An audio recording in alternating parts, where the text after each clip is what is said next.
All right, Brad. So we just got done, and please feel free to have a seat. So what I'd like to do first is just have you tell the audience a little bit about yourself and maybe some key things you want to know, and then I've got questions. So I'm going to ask you some questions. So, but yes, please introduce yourself. Tell us a little bit more about you, your role, and what you do for TVB. My name is Brad Sider. I'm the Executive Vice President for Business Development at TVB. We are the nonprofit trade association for the broadcast industry. And we're out here to help auto dealers sell more cars and trucks. That's our job. That's what we do. That's simple. I love it. It's simplicity. So let's talk about the how behind that. So obviously there's many different ways of how to sell more cars and trucks. Obviously we've heard different things, whether it be online, digital, but really I think at the root of it, it all comes down to the people buying it, the consumer. That's right. So what are some ways that TVB steps in and really helps with consumer engagement or really measuring, hey, we want to know what the consumer's looking at? That's our niche. So that's the best way that we can help auto dealers is we show you the newest research that's on the market in the automotive vertical from consumers. 2022 research, it comes out every year, and our job is to go out and share that across all 210 DMAs. And I'll show you an example of that as we move forward. So if we go, I'm going to skip forward to car buyers spending the most time with television. This is a new piece of research. This is time spent. There's all these misperceptions about television and where consumers are spending the most time with all kinds of different medias. And the best way that we can help a dealer is to make sense of the way that consumers consume all these different forms of media. So in this study, this is from GfK. They're a well-known scientific study, a research organization. They've been around since 1934. They went out and they talked to consumers that have purchased cars or truck, and they asked them, as they measure it, what media do you spend the most time with? And you can see that television's number one, and then they broke out television, broadcast TV. That's ABC, CBS, NBC, Fox, Univision. Number one place consumers spend the most time at 3 hours and 30 minutes a day. This is daily time spent. And that's a great way when we take this out to a dealer, it helps them better understand, okay, social media, video streaming, where does that all fit into the picture? Cable TV, radio, how do consumers spend time with it? And that in turn helps you with your media allocation. Yes. That's the key to a dealer. Where do I allocate my money and in what percentage? That makes a lot of sense. And then also how, because, it's funny when you mention TV, I think all of us can, identify that sometimes when you see something or hear something, especially in the right ad, it sticks with you, right? Right. And I think I can even go back and remember some of these ads that I heard as a child that it was just a clever jingle or the right ad that really captivated and caught my attention and my memory. So what are some ways that you talk about, okay, now there's TV, but like you mentioned, I'm assuming, is all TV the same? When you talk about TV, is like, that's something that we should just be concerned about and say, well, as long as it's on a screen, it's gonna work. Well, that's where we help, the dealer, because they have to make sense of all that. The misperception is that all video is the same and all TV is the same. And it doesn't work that way. One's going to build your brand and the others don't build your brand as much. There's a reason why the OEMs allocate the majority of their money, 80, 90% of their money to television. And what we're here to do is help the dealer know, like, hey, you have to go on that same medium that your OEM and Tier 2 have already determined is the best place to sell a car and truck. Now I'm going to go in with my message. Because if I'm a Toyota dealer, for example, it doesn't do me any good to have Toyota come into the market and tell the consumer how great Toyota is and then have that consumer go buy a Toyota truck from somebody else. I need them to buy it from me. So my message needs to be about why the consumer buys it from my dealership. And that's my message, using the same powerful medium that the OEM has already decided. So let's look at television though, because still when it comes to TV in a market, you go, I've got cable, I have satellite, I have OTT, the broadband only homes. And so we wanted to break down a market for you to help you understand how a consumer receives program in a marketplace. So this is Las Vegas. We pulled Las Vegas because we're in Las Vegas. You can pull any DMA. This is straight from Nielsen. This represents 100% of the homes with TVs in the Las Vegas DMA. Any DMA you want, we can pull for you. This is right out of the front page of the Nielsen book. How are consumers receiving programming in Las Vegas? We look at this, and you have to stay with me a little bit because you got to do math when you want to buy television if you're not buying it from broadcast. Let's say you want to buy ESPN. So if you want to buy ESPN in Las Vegas, where do I buy it from? Well, in wired cable, 31.2% of this market receives their programming from cable. But wired cable has CenturyLink and Cox Cable. I have to buy both of them in all their zones. If I bought both cable providers at max penetration in every zone, the maximum number of households I could reach are 31.2% of the homes with TVs. Now, satellite in this market is 25%. That's Dish and DirecTV. You can add on satellite if you're buying cable, but not every satellite home can receive local ad insertion, and that's important. If you're buying ESPN, not every ESPN home in Las Vegas can see your commercial. And that's where you have to talk to your cable provider about which homes can see it and which don't. It depends on what box they have with satellite. Now we're going to look at BBO. These are your broadband-only homes. These are the consumers that we get the most questions about. These are the consumers that do not have a subscription to wired cable or to satellite. They're getting it through an app, some sort of streaming device. So Sling TV, DirecTV, all of the AT&T, this is their broadband-only homes, 26% of these homes. And then there's 17.8% of the homes in the Las Vegas DMA that don't receive their programming from any paid subscription. They receive their programming free over the air. These are your cord cutters. That doesn't mean that they're not watching television. It just means that they're not paying for television. Now, what this chart does, and we spent a lot of time going through it, it tells you how a consumer receives their programming. It does not tell you what a consumer is watching. We're going to talk about what they're watching in a second. But this is the easiest way to remember it. Broadcast TV, this is the biggest difference between broadcast and all the other different forms of TV. Broadcast reaches 100% of the homes with TVs. So every home in the Las Vegas DMA has the broadcast channels. If we go back to that chart, doesn't matter how you're getting your programming. If you're getting it from Cox or CenturyLink, you have the broadcast channels. Absolutely. Every Dish home, every DirecTV home has their broadcast channels. BBBO, those 26% of the homes that are streaming, on ad-supported streaming, they receive all their broadcast channels. Gotcha. And the 17.8% of the homes that are over the air, these are your cord cutters, they're getting their broadcast channels free over the air. So broadcast has the ability to reach 100% of the homes with TVs in a DMA. And the power with that is when you're there to sell a car or truck, I need to have the ability to talk to all of my potential customers. Absolutely. Not a small fraction of them. And there's another thing I want to show you on this. This is the key point. This shows you what consumers are watching. The other chart was just a vehicle, if I could use that analogy, of how a consumer receives their programming. Yes. No matter how they receive it, it comes down to what are the consumers watching. Las Vegas DMA, every DMA looks like this. 94% of the top 100 shows in television are on broadcast. Yes. There's only 6 shows, this is out of the Nielsen book, out of the November sweeps, there's only 6 shows on cable that have a high enough rating to pop in the Nielsen top 100. So when it comes down to TV and buying television, you have to look at where the consumer spends the most time and what are they watching, because not all TV is created equal. Broadcast TV is the one that grows the brand, and that's what we're out to talk to dealers with and help them sell more cars and trucks through that way. And that's great. And my question, because that's a lot of good, my question is this, because can you go back to the one slide with the chart? Sure. Yes, this one.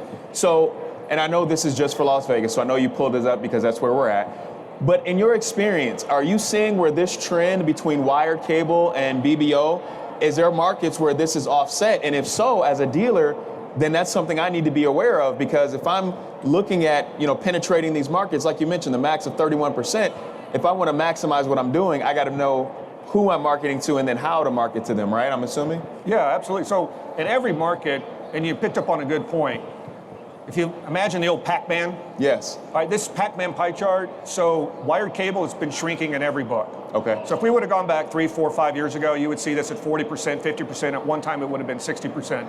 This number, as this number grows, it comes out of this number. I'm paying for an app, not my subscription to cable. Yes. In most cases, it's coming out of cable, not out of satellite.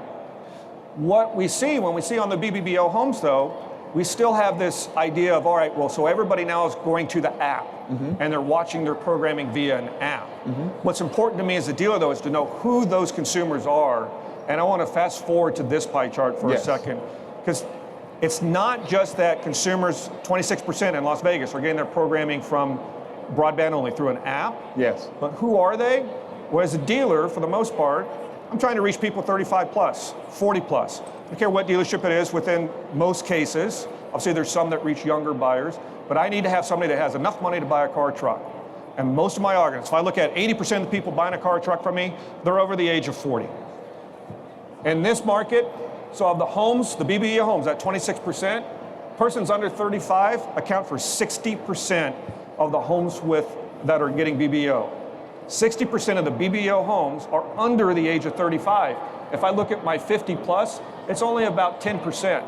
So about 10% of the homes are over the age of 50 that are getting their programming via an app. Yes. So how do I use that in my information? It's not that you don't go there or you don't spend your money there. All of our broadcast companies have OTT platforms. We're on there.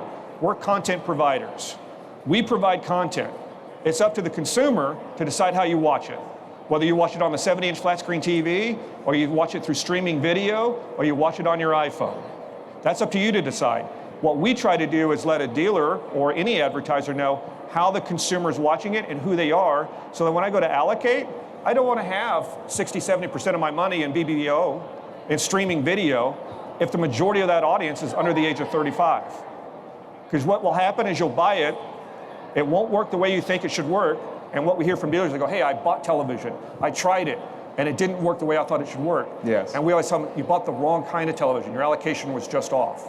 So I want to put the majority of my money in the bigger television, which is with the linear side, which, by the way, is 91% of all programming on ad-supported video is watched through linear TV. So that's where the majority of my money goes. And then in the single digits where I want to target specific areas or maybe specific households, then I build in OTT. But it's 5, 6, 7% of my allocation. It can't be 30, 40, 50% of what I do. That has to go to the bigger, more powerful medium. That's great. That's great. And I'm curious because, obviously we've got a diverse crowd out here. So I want to know, because everybody's not from Vegas, I would assume, in the crowd. So I've just got a curiosity question. How many in my audience out there, how many of you still have wired cable? You do wired cable. That means you subscribe to a wired cable. That means they come in, they plug a 1, 2. All right. And how many are subscription based, where you say, I have no cable bill, I'm doing all my apps, which actually equal up to a cable bill. We just don't think of it that way. He's like, he knows what I'm talking about. He's like, yeah, I've done the numbers. So that's a good mix. So, and that's one of the things that as dealers you have to be aware of, is because especially if you're in multiple markets, having the research in your markets is going to be crucial, because you might not have the same strategy in each market, right? It's a little different in each market. The numbers, they'll always end up being about the same. And this is what we bring everyone back to. What are the consumers watching? It's easy to get bogged down on how a consumer receives their programming. We saw the hands raised. Cable, we've got subscription based, you've got satellite based. And then you start thinking, okay, I got to buy a little bit of cable, I got to do streaming. All of that is just a vehicle on how you receive programming. It still comes down to this last one right here. What are consumers watching? If I'm in the 94% of the programs, so if I'm buying broadcast TV, it doesn't matter how you're receiving the programming, this is what you're watching. If my ad is on the 6p news, on the 11 o'clock news, depending on what market you're in, all of those consumers, whether they're getting it from an app, or they're getting it on cable, or they're getting it from satellite, or they're getting it free over the air, they're going to see your commercial. Which is what we want. We want that traction. Power. That's right. That's how you build your brand, and you make sure that when a consumer decides they want to buy a car or truck, that they're going to buy it from you. And so let me ask you, because one of the big things, a lot of us, while we do the subscription, is because it allows us to limit ads, or to even in some cases, ad-free TV, which is never really ad-free. It's really weird. But how do you combat that in that situation or circumstance where maybe I do have that higher penetration of that younger audience with the BBO situation? How do we combat that, that ad-free, or hey, I don't want to see a lot of ads? How do you get more specific to be able to combat that? Yeah, that's a great question. And that's another reason why, as you're looking at OTT, which is over the top, or broadband only, those apps, streaming video, to understand that the majority of that programming, or that viewing that you see on there, are on video that is not ad supported. So they're on Netflix, for example. They're watching programming where you cannot receive an ad. So when you look at that number, it's a small percentage. Again, that 26%, it's a small percentage of the overall DMA. but it's also a small percentage of that that actually has ad-supported video. And that's why we got to go back to where consumers are watching, what they're watching. Yes. All right, so I want to be in a program that they're watching, and if they're watching this program, what we know from research is on the broadcast networks with broadcast viewing, they have more engagement, they have higher engagement, and they do watch the commercials because we have an agreement. We understand on television that for me to watch entertainment, the shows I want to watch, Dancing with the Stars, my local news, whatever it is, that in order to do that, I'm going to see a commercial. And I have a pack with broadcast TV on that. I don't have that same pack with other forms of media. And it's a much more powerful, when it comes down to influence, that's why it's a much more powerful influencer to the consumer. And they answer that. Time spent on a major platform directly correlates to how a consumer answers on influence tests or influence studies. And I go back to this, to your question. So 91% of all video on ad-supported viewing is still on linear TV. Okay. So that's your broadcast networks, your linear TV viewing. That's where I need to allocate the majority of my dollar. Absolutely, and obviously understanding the difference, like you mentioned, and you said it best, not all TV is created the same. And so even if you're a dealer out there or you're involved and maybe you've had a situation where you, like you said, hey, I tried the whole ad thing, it didn't work. Well, that's because your ad wasn't targeted, you know what I mean? It's like there's a reason where you can take a different approach, and it's if you have that broad approach and it's not specific or targeted, well then you might feel like it was unsuccessful. So that's a great point. So let me ask, in regards to this subscription, then how do you categorize the time of, because I know one of the things that you mentioned was time that they're spending or time that they're viewing. So how long am I having? Like, is there a number where I say I got to make my ad within this certain time frame to really keep people's attention, so to speak?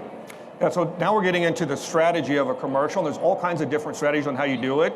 What we see that are very effective, and a lot of advertisers are moving this way, are putting together bookend commercial. That's 15 seconds. So what is a bookend and a commercial break? And a regular, if you remember, I'm going to date myself a little bit here. If you remember the dating game, the old Chuck Woolery, 2 minutes and 2 seconds, we'll be back. That's an average break on television. A bookend means that I've bought a 30-second commercial, but I've split it up into two 15-second commercials. One runs at the beginning of the break, and one runs at the end of the break. So near the beginning, depends on how many other people bought bookends, and near the end. And what I'm doing is I'm catching the consumer coming into the commercial, and I'm catching the consumer coming out, and it gives me a chance to do two different messages. Still bought a 30, but I've split it apart, and I have two different messages that I can talk about. If I want to talk about, in my first message, if I want to talk about an incentive, I can do that.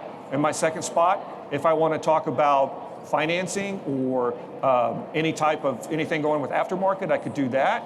My message can be different. It could be a branding message. It could be what I'm doing in the community, which is real important right now. Because we have dealers who say, hey, I can't get inventory. Why am I advertising right now when everything I have on my lot I'm selling right away? Well, it's important to know that that's going to end at some point. And when that does, it comes down to, again, does the consumer know who you are? They know what you stand for? And if you're telling them now all the great things you're doing in the community, and I'm showing them the charitable services that I'm contributing to, they look at you as part of the community. They see the principal owner. They see what you're doing in the community. And I can do that through sight, sound, motion, emotion, that broadcast TV commercial. It's a great place to do it. So that's a great example of splitting apart and doing one 30-second commercial, but doing two spots. That's two great. 15s. That's great. And I think you made a great point in regards to what is your image in the community that you're actually trying to reach, because I think that's important, and I think everybody here can agree there's certain businesses or things or places that you go because of the way they make you feel, you know, and same thing is true. There's certain places that you absolutely avoid because of the initial feeling that you get from them. So sometimes, if you see an ad and then you get an ill feeling, you might turn from that ad really quickly, as opposed to somebody that's warm or that you know or you have a familiarity with, where you're like, oh yeah, I like that place, you know? And I think that's a very good point in really diving into that. So how do I then, let's say I am in that situation where I've tried ad TV and it didn't work for me. How then do I take that next step if I'm looking at, you know what, maybe this does make a lot of sense. I didn't realize there were different levels of TV and not all TV is created equal. What's my next step from there if I want to maybe consider doing, TV or ad again? A consistent schedule. So the key is when we sit down, we're consultants. And by the way, we'll talk to any dealer, and there's no cost for our service. That's the other thing. We're free. We're a nonprofit trade association. We sit down and we work. We've built brands for a lot of years. Steve Sturm's in the audience with us. He's our executive automotive advisor. He used to be the CMO for Toyota North America, for example. And he works on our side of the fence. And what we try to educate dealers with is the schedule. Television works, broadcast TV in particular. What am I doing with it? Am I on a consistent schedule, on a consistent time, on the right days of the week? So I build my television schedule so that it goes up to traditionally what would be your busiest day of the week, a Saturday. Now, all days now are a little bit blurred because of the online buying. Yes. But we still build our schedule. If I'm in the same place, on the same shows, then I'm seeing that consumer. They're seeing you 3-4 times, and I'm building it Wednesday, Thursday, Friday. They saw me 3 times in the early morning news. They saw me 3 times in the early news. They saw me 3 times on the late news. And then I get to Saturday when they remind that consumer, oh yeah, I'm ready to go buy a car or truck. Who am I going to buy it from? I'm going to go buy it from Lakeland Toyota. I saw their ad. I know who they are. Even if I wasn't in the market at the time, it's been branded into them with that consistent schedule. And that's what we really want to try to zero in on. If you use television as a shotgun and you're a spot here, I'm a spot there, I'm buying cable, I'm buying OTT, it's not going to work for you that way. What I need to do is make sure that I do use a rifle and that I go into the right days of the week, into the right programs where my buyer's at. My 35 plus, my 40 plus, my whatever I've determined is my older demo, because that's for the most part people buying cars and trucks, that I'm taking a rifle and I'm going there and I'm there in a consistent way and I'm there all the time. Nice. Even when I don't have inventory. Right. Because it's still important to let the consumer know, you can buy it from me, order that vehicle. Why do I want you to go down the street and buy it from somebody else? I want to remind them, come to me, order it from me. You know who I am.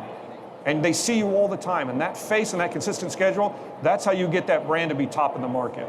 And I think that's a great point, because some of the things that we're also seeing, and we've talked about this throughout the day, is that more vehicles are now being made to order, or that I'm putting it in order. But part of that ordering process is that as a consumer, they can go in and now have the option of dealers that they select to work with. And so if you have a situation where you have that top of mind marketing, or that, you know, memorable situation where they know, like, I do know them, they do seem familiar, and I've seen their ads and I am comfortable with them. Now when your name comes up on a long list, because obviously we've all done search, and if we've searched for an automobile, you know, at any point you go in, type in car dealer, and it's going to give you a plethora of names. Right. But just having that level of familiarity to be able to say, wait, that, like you said, well, that name sounds familiar. Yeah. Oh yeah, I seen that ad on Saturday morning, and now I remember, so I will select them in going through. So I think that's a great point. And so from a consultation from you guys, because I know you said it's a great service, how long does that process typically take? Because I don't imagine it's we come in, we meet with you one time. Is this ramp up period, is this something that happens over time? And how do you guys then monitor the traction that is needed to make this successful? We usually sit down and it takes a couple hours. We usually block off an hour, and Steve Sturm, myself, we have other members of our business development team that go in to see the dealer. We go in with a broadcast station as well. And we book an hour, but it usually ends up taking about 2 hours. And what we really want to do is we want to concentrate on how do I get higher quality leads, and how do I close them at a much higher rate. And we're going to show you that path using successful campaigns before. And that's the key, is I got to get out of the lead generation business where it's all about pricing. Yes. Everything it's all about pricing. And they're just going for the best deal. But if they know who you are, if you're consistent, that branding, what that branding does for you as a dealer is it gets you out of the pricing game, and it gets you into, now I'm getting higher qualified leads because they're coming to my dealership because they want to see me. Yeah. They know me, they see me, they want to buy from me. And so now I can close them at a much higher rate. And that's what we're going to walk through with the dealer. There's several other things that we need to look at. We assume that you have a good product and good service, but we'll look at that as well. What does the service look like? What does the product look like? And then we'll look at all marketing. How does your entire media campaign look? Where are you allocating your money right now? What are you spending your money on? Let's find out where you're doing well. And if you can look at what your close ratio is or where you're getting leads now, imagine if your goal at your dealership is, you know what, I want to sell 80 more cars a month or 100 cars more a month. It's a little bit hard to do right now with inventory. Right. But when things are right and you can do that, if you're buying the same programs that you're doing now, using your same marketing plan, it's going to be difficult to get there if you aren't seeing the return from it. If we can move you to broadcast TV and show you the right way to do a consistent schedule, talk to your advertisers in the place where they're at far greater than anywhere else, you're going to have a lot more leads. And if you have 100 more people coming to your dealership, and you're closing them at 40% or 50% when they're on your showroom floor, then I know that's my 40 or 50 more closes I'm going to get. That's 40 or 50 more vehicles I'm going to sell. If I'm closing them online at 10 or 15%, and I know I'm sending 100 people to my website, then I know that I'm going to have an extra 10 or 15 customers that way as well. And we follow that with them. We look at how do your Google Analytics work. After you're running your campaign, you can see it. Nothing moves the needle on your website more than when your ad runs on TV. That's why in politics, different category, but you see them allocating 80-90% of their money to television because they know nothing moves that needle more than broadcast TV. Absolutely, and you're absolutely correct. I mean, we've all seen it and witnessed that. Yeah. And so what about as far as, so now I've gotten to a point, because of course with the market ever changing, so let's say I am at that point where now I'm successful, right? And things are moving and I'm seeing that traction, I'm getting those added 10 to 15% of sales.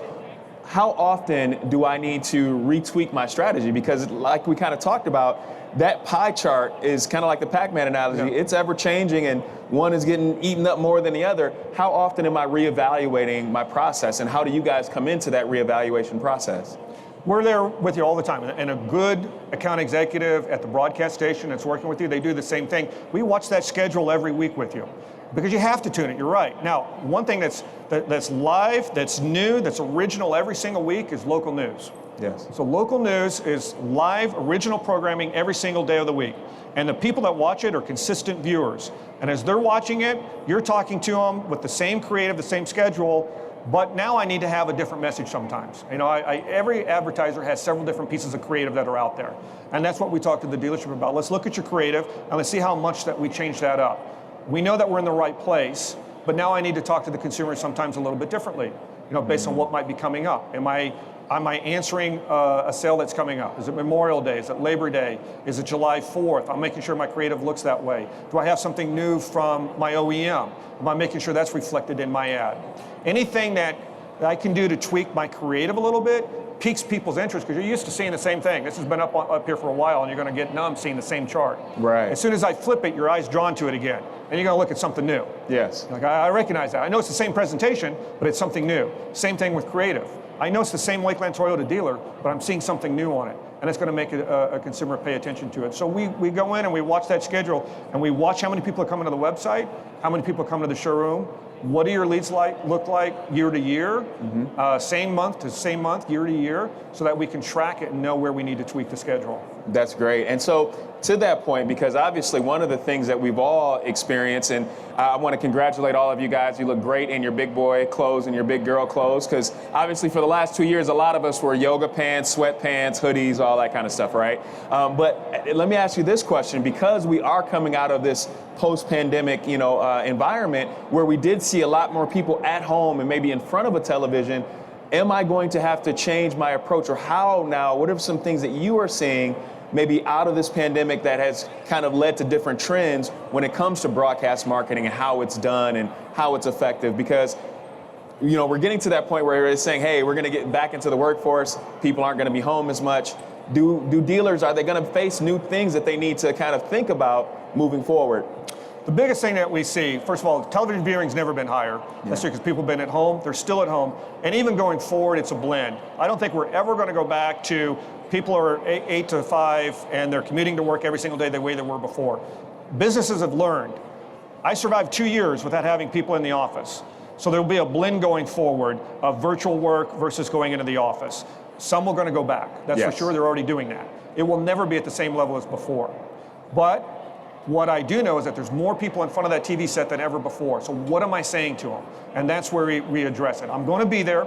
I'm going to have a creative. And I'm going to go back to what you're doing in the community. Because right now that's really important. I don't have as many cars or trucks to sell as I did before. Yeah. And so the danger is to fall back and just feel like I don't need to market my business. And there's an immediate decline in brand recognition when you're off, when you're not on air. And so it's really important. We learn this from attorneys, and we work a lot in that category as well. Personal injury attorneys, for example. They were always fearful of being seen as an ambulance chaser. And so they were wondering, how do I come on TV and have the consumer see me in a different light? And the best way to do that is to talk about your charitable services. And we talked about that earlier. Dealerships the same way. Yeah. It's a painful experience for someone to go in and buy a car. We all know that. I don't want to go in there for 2-3 hours. I don't want to go in there and negotiate the price. I got to do it. I want that car. I want that truck. But it's not my best experience sometimes. So how do we get over that? We have to let the consumer know the things that you do in the community, and that's a beautiful way to do it in your creative. And that's what's coming out of the pandemic. Remember that your connection with the consumer is what ties them to your brand.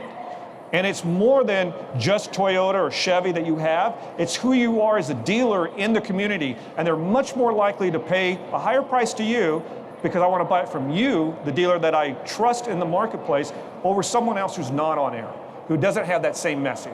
You Absolutely. gave to United Way, you gave to my local Little League or whatever it is. I see you connected in my community, I want to be connected with you. And that's what we want to do coming out of the pandemic, is know that my creative doesn't have to be all about pricing and the next new car out. I want to showcase more of my face in the community so that the consumer sees me in a different light. And I think you're absolutely correct. I think, guys, one of the themes that you'll notice that we consistently will hear, no matter what aspect that we're talking about, is that care matters, right? There's the old saying that obviously people don't care how much you know until they know how much you care. And I think that's the same way. It's like you can have all the inventory or no inventory, but it's really about the care that goes behind your brand and your business, and having the right messaging is really going to help move that forward. So we've got a little bit under a minute left. Anything you want to tell them before we wrap up here? I think we've covered a lot of great stuff, but anything that they need to take home and put in their back pocket before we get out of here? Sure. Remember, broadcast TV is still the 800-pound gorilla. It's still the best way to brand your business. It's still the best way to reach your goals. If you want to grow the dealership, you can't do it with the smaller forms of media. You have to go to the biggest, most powerful form of media that's out there to market to a consumer. Use it. Your OEMs do it. Your Tier 2 do it. They do it for a reason. Now you go on and use that same media and tell them about you and why the consumer should buy it from your dealership. Awesome. And if they want more information from you, are you going to stick around for a little while? Sure, absolutely. I'm Brad at tvb.org. I'm glad to answer any email, but I'll also be here as well. Steve Sturm's here as well. Anthony Spirito watches our booth. We're all here for the entire convention. Fantastic. Brad, thank you so much. It's been a pleasure. Give him a round of applause, ladies and gentlemen. Great information. My pleasure. So again, guys, one of the things that is key is being able to take advantage of the multiple ways that you can do exactly what we're all